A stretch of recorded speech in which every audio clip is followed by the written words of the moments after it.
Hi friends, welcome back. The great flood ఇదొక Korean survival thriller film. ఇప్పుడు నెట్ఫ్లిక్స్లో తెలుగాడేలో కూడా స్ట్రీమింగ్ అవుతుంది. డబ్బింగ్ చాలా బాగుంది.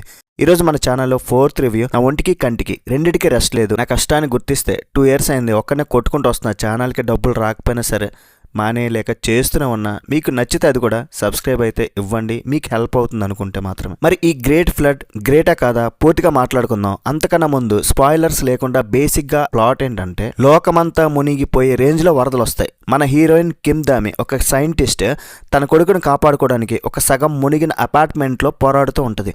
అప్పుడే హీరో పార్క్ హేసు రెస్క్యూ టీమ్ మెంబర్లు అక్కడ ఎంట్రీ ఇస్తాడు. అయితే ఇది మామూలు డిజాస్టర్ మూవీ అనుకుంటే పప్పులో కాలేస్తారు. ఎందుకంటే మధ్యలో సైన్స్ ఫిక్షన్ పేరుతో ఒక భారీ ట్విస్ట్ అనమాట. మరి ఇదేంటనేది మూవీలో చూస్తారు. యాక్చువల్గా నా గొంతు బాగాలేదు, కొంచెం అడ్జస్ట్ అయిపోండి. మరి ఓవరాల్గా మూవీ నాకైతే first half really great, super. కానీ సెకండ్ హాఫ్ ఏం చూసానో ఏమని చెప్పాలో అస్సలు అర్థం కావట్లేదు భయ్య. ఇప్పుడు న్యాచురల్ డిజాస్టర్ మూవీస్ చూస్తాం కదా, అంటే మనం 2012 సునామీలు కొన్ని సినిమాలు చూస్తుంటాం. ఇది ఫస్ట్ హాఫ్ వరకు అలా సర్వైవల్ థ్రిల్లర్లా ఉంటుంది, కానీ సెకండ్ హాఫ్ మాత్రం అలా ఉండదు. సో మీరు ఇలా ఉంటుంది అలా ఉంటుంది అని ఎక్స్పెక్ట్ చేస్తే మాత్రం చాలా కష్టం. ఫస్ట్ హాఫ్ అయితే నాకు గ్రేట్, సూపర్. సెకండ్ హాఫ్ అస్సలు నచ్చలేదు. క్లైమాక్స్ అయితే పెద్ద బొక్క అనమాట. ఓవరాల్గా చెప్పాలంటే ఇది ఒక యావరేజ్, అబవ్ యావరేజ్ ఆ టైప్లో అనిపించింది. అది కూడా మూవీ సెకండ్ హాఫ్ బాగోలేకపోవడం వల్ల అలాగా చెప్పాను. లేదంటే బాగుంది అని కూడా చెప్పేవాడినేమో. గ్రేట్ ఫిల్మ్ అయితే అస్సలు కాదు. ఫ్రాంక్లీ చెప్తున్నా, మంచి సినిమాని ఏదో డిఫరెంట్గా ప్లాన్ చేసి చెడదొబ్బని అనిపించింది సెకండ్ హాఫ్ అయితే. ఓవరాల్గా ఒకసారి అయితే ట్రై చేయొచ్చు, కానీ మిమ్మల్ని ఎంతవరకు సాటిస్ఫై చేస్తుందో, ఒకవేళ ఈ మూవీ చూస్తుంటే మీకు సెకండ్ హాఫ్ ఏం అర్థమైందో కామెంట్ చేయండి.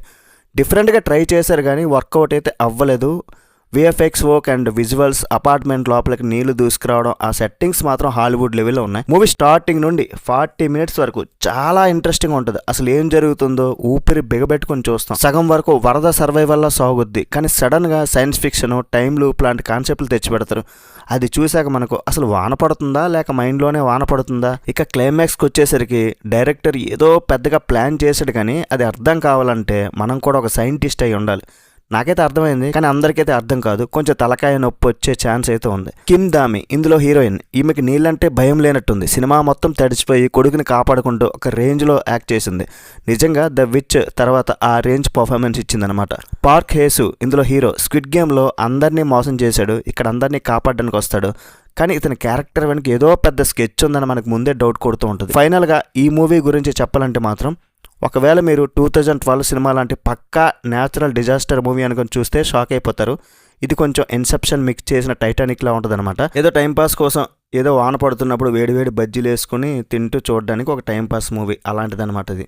మరి ఓవరాల్గా రేటింగ్ ఇవ్వాలంటే మాత్రం ఈ మూవీకి 2.75 out of 5. మరి ఈ మూవీ చూసింటే మీకు ఎలా అనిపించింది కింద కామెంట్ చేయండి. నెక్స్ట్ వీడియోలో మళ్ళీ కలుద్దాం. బై బాయ్ అండ్ జై హింద్.